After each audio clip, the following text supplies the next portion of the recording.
we were saying things that were not based on, and in fact, I think you are not going to be successful, because the way we became very powerful and very influential on the Coastal Show, and we have such a powerful following, is because we earned a reputation for breaking stories with evidence, in most cases, that eventually turned out to be true.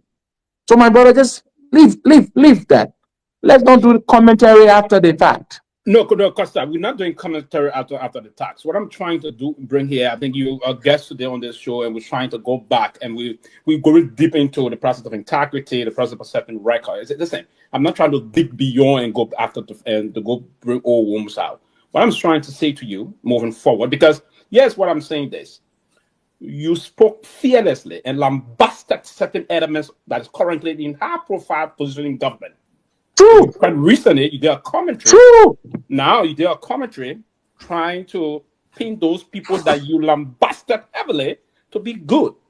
Now, is it that you're trying to ingratiate yourself now with them now moving forward, or what you said before was just based on anger and not on the facts? That's what I'm trying to just ask you. Now, for instance, the current vice president of our country, you said yes, second right? No, that's not. I say first. I will go to my. We're out of time. Let us. Huey, the current vice president of the country and I had a falling out. I mean, we had a fight, or I started the fight. And I said some things about him that I came back later, and I apologized long before he became vice president. Were they factual? Listen, what you said, came back. Were they factual? I made a statement that was an innuendo. And I came back and I cleared it up and I said I apologized. Okay. The current vice president of the country and I are not fighting. And if you try to paint the picture that I'm trying to ingratiate myself, I don't want a government job. I do not want it. If President Walker were to appoint me today in his government, I will publicly decline. I do not want a government job. I don't want to work for the government. No, I do not. So I don't need any job from the president. Do you want to? No, guys, please. I don't want a government job. Okay. I'll go to my second question quick. Too many it seems to be. I don't have the time to ask a question, and maybe probably. I'll go to the second. I'll go to the second question. I do not want a government job. Listen.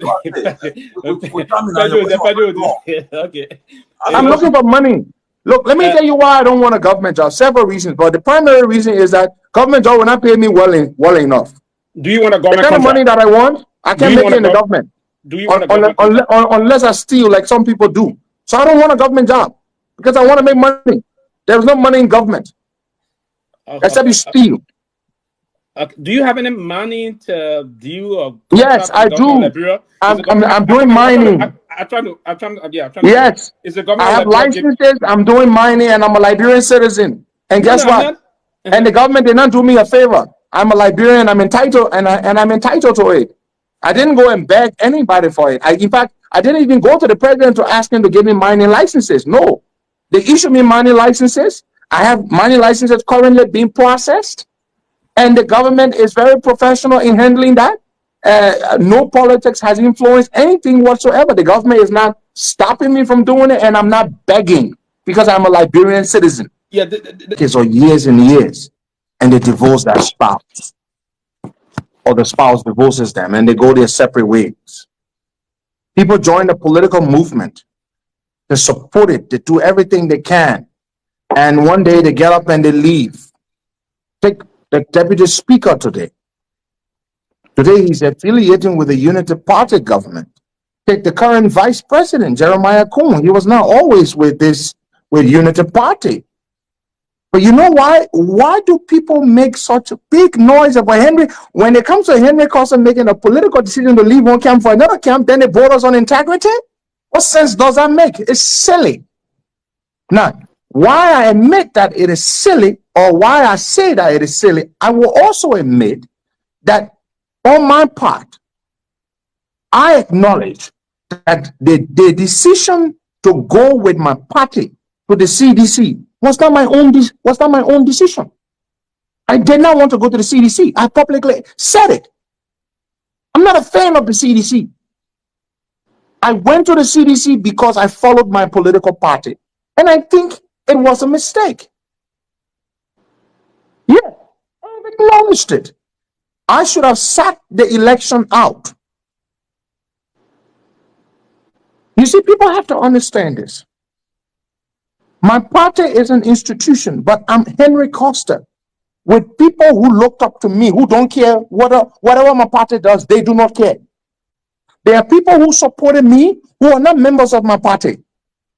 I'm not saying I'm bigger than my party, but only a fool would not acknowledge that Henry Costa's following ranged much greater beyond his party.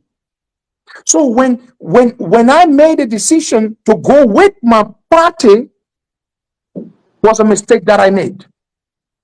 I should have started out, because you see, people don't talk much about my party going to CDC. You know what they talk about?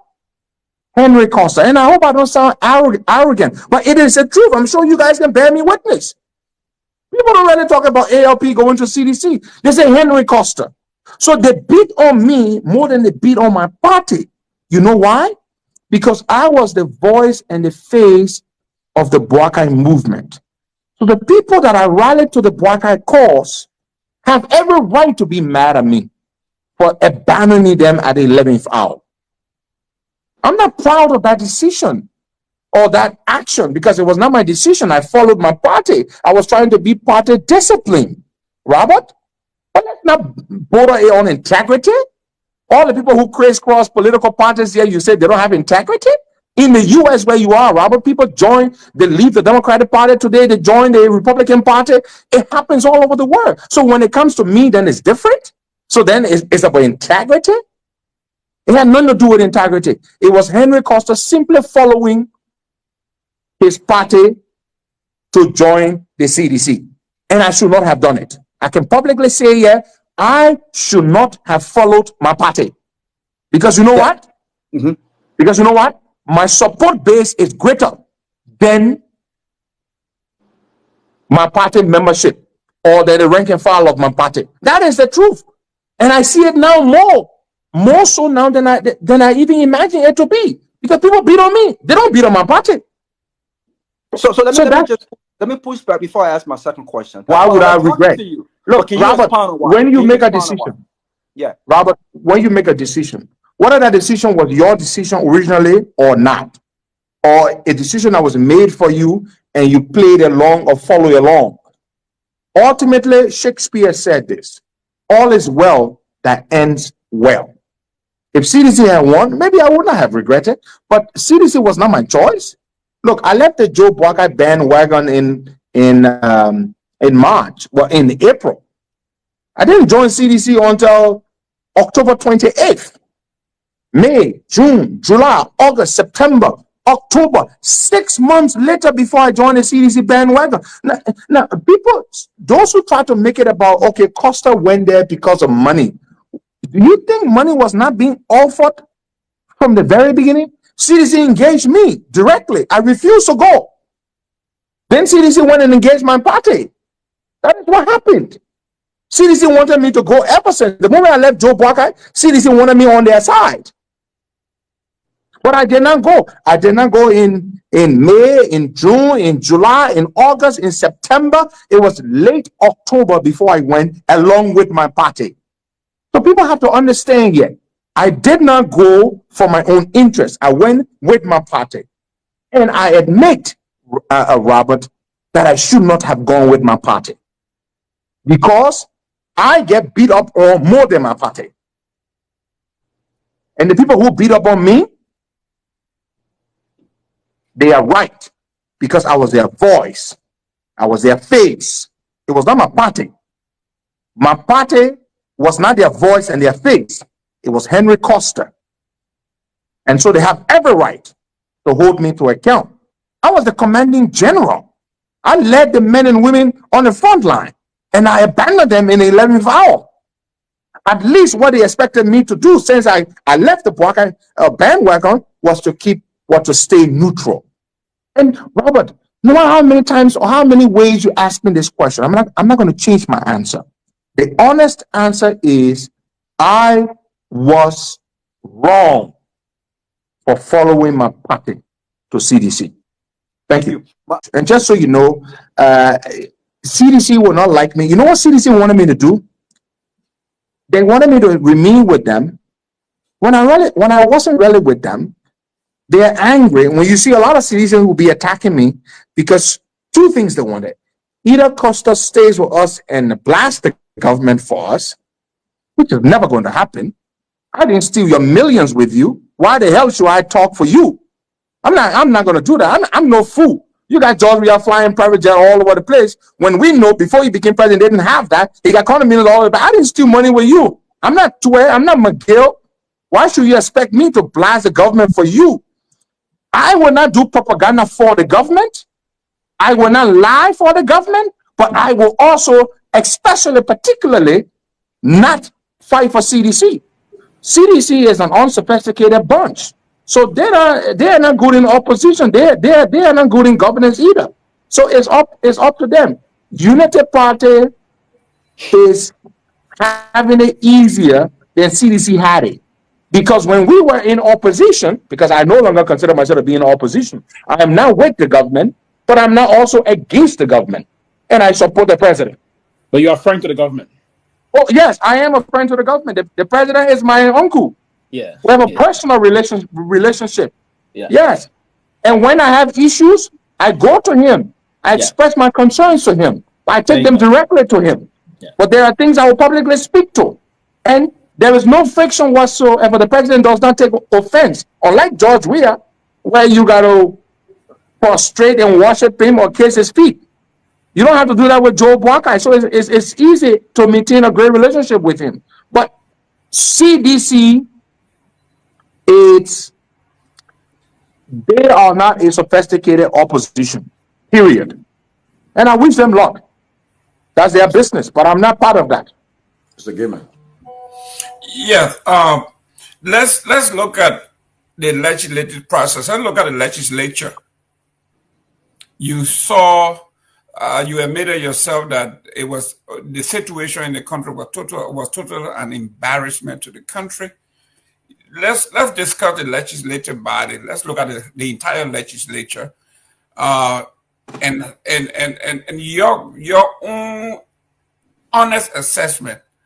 I know you are a friend to the government, but let's be honest here. Give me your assessment of the legislature and their function for the past 18 months. I always held the legislature in very low esteem. They are largely unsophisticated people who are obsessed with making money, cutting deals, rather than focusing on the national agenda. So I'm not going to sit here and tell you that I think the legislature is all out for supporting the executive to do what they are doing. It's all about what they can get. It's a place where people go and just try to push their own agenda, and so the fact that these guys were distracted, they caused this internal crisis that basically held the country hostage for almost a year. Says a lot about them. They don't care. So I hold them in very low esteem, extremely low esteem. I can assure you, I cannot say the same of everybody in the government. I will not defend everybody in the government. I'm not here to defend the government. I'm not even here to defend Joe Buarque. Joe Buarque doesn't need me to defend him, but I would speak the truth. And if it is the truth that Joe Buarque has done a good deed, I will say it. And if it offends people for political reasons, that is their business.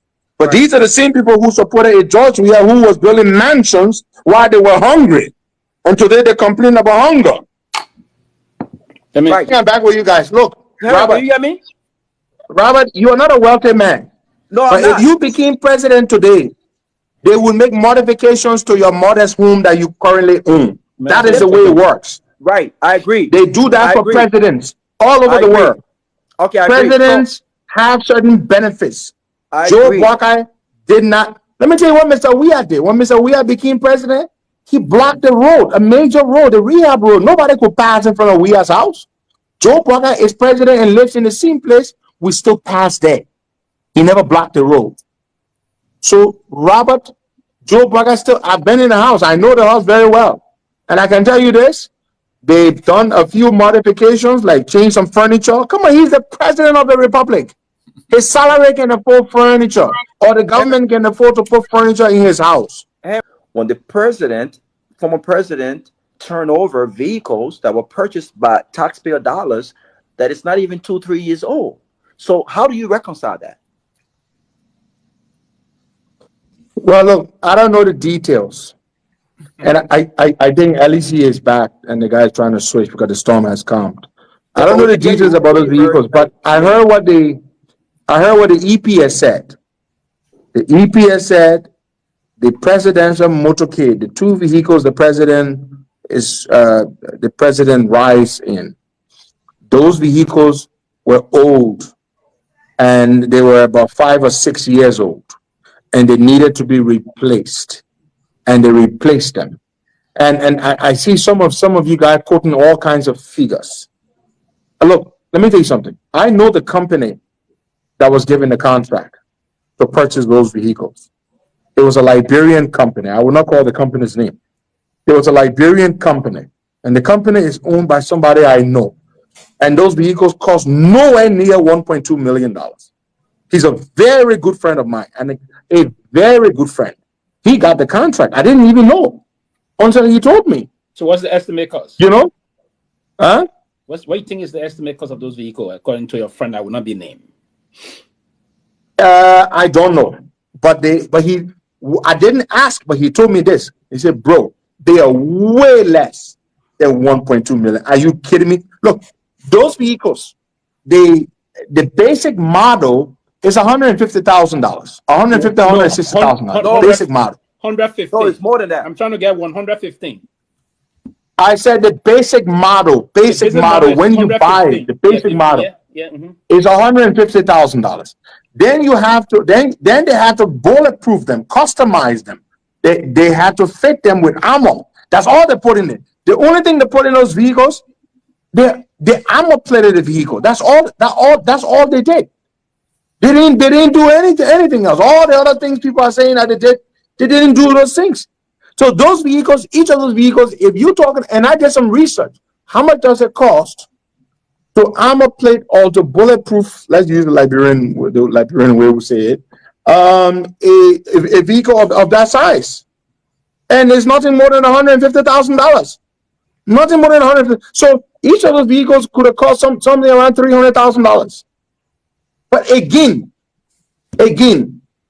gentlemen, the EPS said the old fleet, the old vehicles, presidential vehicles were old and they needed to be replaced. So now and guess what? The decision to procure those vehicles was not made by Joe Boakai. It was made by the EPS because they saw a fit to replace the presidential motorcade or presidential vehicles. Those vehicles cost no more than $300,000 per vehicle. And it was not Joe Boakai's. Look, let me tell you something.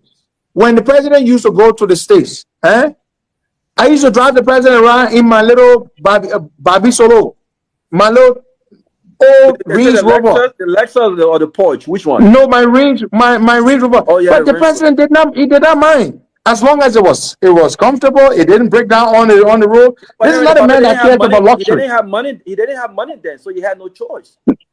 The point about it, he has never really cared about those things. This man was vice president before, and he was not a man. He didn't build mansion. He was vice president for 12 years. He didn't build a mansion. Look, guys, I'm not defending Joe Boakai. I'm just being honest. The fact here is, we saw a man, and this is one of the things that made a lot of people gravitate towards him. We saw a man who had been in the corridors of power for so many years and did not accumulate wealth at the expense of the country. We didn't witness that. Name one property Boakai has bought somewhere.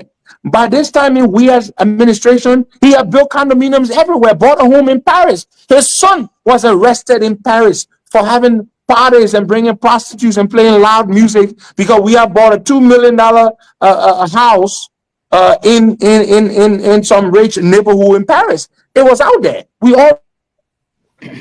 You're not going to hear this about Jojo Boakai. I dare you. Jojo Boakai is a friend of his father. He's never going to be in all kinds of shady things because they are afraid of their father.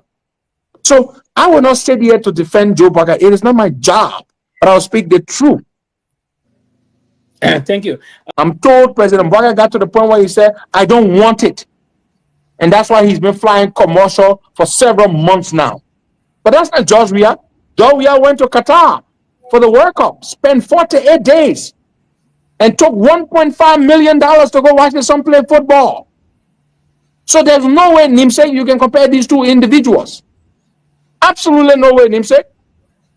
So the government needs to do a lot to create jobs, Nimsek. They're slow. They're very slow. They need to create jobs. I know they're making the Security Council seat is a big deal, but it doesn't put bread and butter on the table. I think the Minister of Foreign Affairs, who is my own sister, a big sister from the same church, Zion Grove Baptist Church, she needs to focus on commercial diplomacy, economic diplomacy. Go and be begging companies all over the world to come invest in this country, and rather than soliciting votes to get a Security Council non-permanent member seat that will really not solve the bread and butter issues that we have here. So I'm not going to sit here and say everything is rosy, but there's just no way you can speak of George Weah and Joe Boakai in the same breath. They're two distinct individuals. So Nimsek, your Deacon Baptist brother, Joe Boakai, is far better than George Weah. But you're talking about deacon, and you're talking about pastor. But let me. But you pastor the man at deacon. No, and you Baptist. no, Go for you. And I'm a Baptist too. Another president who was pastor, President Weah too. You know. But let me move on. Let me ask you this question. I just want to find out. You've been in politics, you know. Do you think CDC still remain a powerful opposition? Do you see President Weah coming back strong in the next election? Absolutely yes. Look, let me tell you something. George Weah defies the odds. He has a cult following. He got a bunch of colleague people who just follow him. They don't care what he does or doesn't do. They don't care. He's like Donald Trump in that regard. If Weah runs today, if the elections were held today, Mr. Weah would be in a runoff election automatically. If elections were held today. But can he win? I don't think Mr. Weah can win. Mr. Weah, I'm coming, Nimsek. Mr. Weah has a curse. He can win runoff election. The only one he ever won was the one that was organized by Ellen Johnson Sirleaf. His own runoff election that he organized, he lost. The man can win runoff election. And here is why. He lost a runoff election to a broke and poor Unity Party alliance when he was a sitting president. Do you think this guy, when he shall have exhausted a lot of the money he stole, flying private jet and having himself a jolly good time for the next 5 years, when he comes back in 2000, they're already doing pay your due rally. We ain't gonna know why they're already asking the poor members whom they couldn't create jobs for to pay dues. While he's flying private jet, they will pay dues. So do you think that guy is gonna come back and win a runoff? When he was sitting president, organized the election, couldn't win a runoff. The reason why Mr. Weah will not win a runoff is very, very simple, Nimsek. Is because every time George Weah runs, the people, George Weah will pick up about 30-35% of the votes. But when they get to the runoff, the 60 or 75 or 60 or 70% of the voters who did not vote for George Weah in the runoff, 95% or 90% of those people will not vote for George Weah. They're going to vote for the person that faces off with Weah in the runoff. That is why Weah finds it difficult to win an election. With Ellen's help in 2017, that's why he won. With his own help, on his own watch, he lost. So Mr. Weah, I would not bet on him. I will put my money on somebody else who may be far less popular than George Weah. But I will not bet on George Weah to come back to power in 20. In fact, I will put my money on a third viable option who is formidable, who can muster a lot of resources and build a powerful machinery than George Weah. Because Weah is like the guy who will take you to the water side or can't cross the water with you. Who would that be? I don't know. Alice Cummings? But time will tell. Alice Cummings? Yeah, thank you, Nimsek. I do not know. I'm not writing anybody off. I'm not writing anybody off, but I will not put my money on George Weah. So, Barry, you done? We're making we run off. Let me go my last question, Nimsek. Who go support the man are president, man can win runoff. The man look at me and told me say Pedro, I mean, man can't talk up, my man, we're winning the team. We're winning the team. The man can win runoff. That be already at 2 questions. That's the day I wore my big African shirt, right? Yo, Okay, that- don't turn on the radio. We're on you know- national radio, man. Wow, yeah, it's Truly, it. I'm done. Peabody, without all the questionnaire, so you know, But- because I already call the man Nise. So you can that bond and Nise. My man, but I whole thing there, the man on my knees and my back, brother, and all. The bond is there now. Nise, and then Nise are the friend.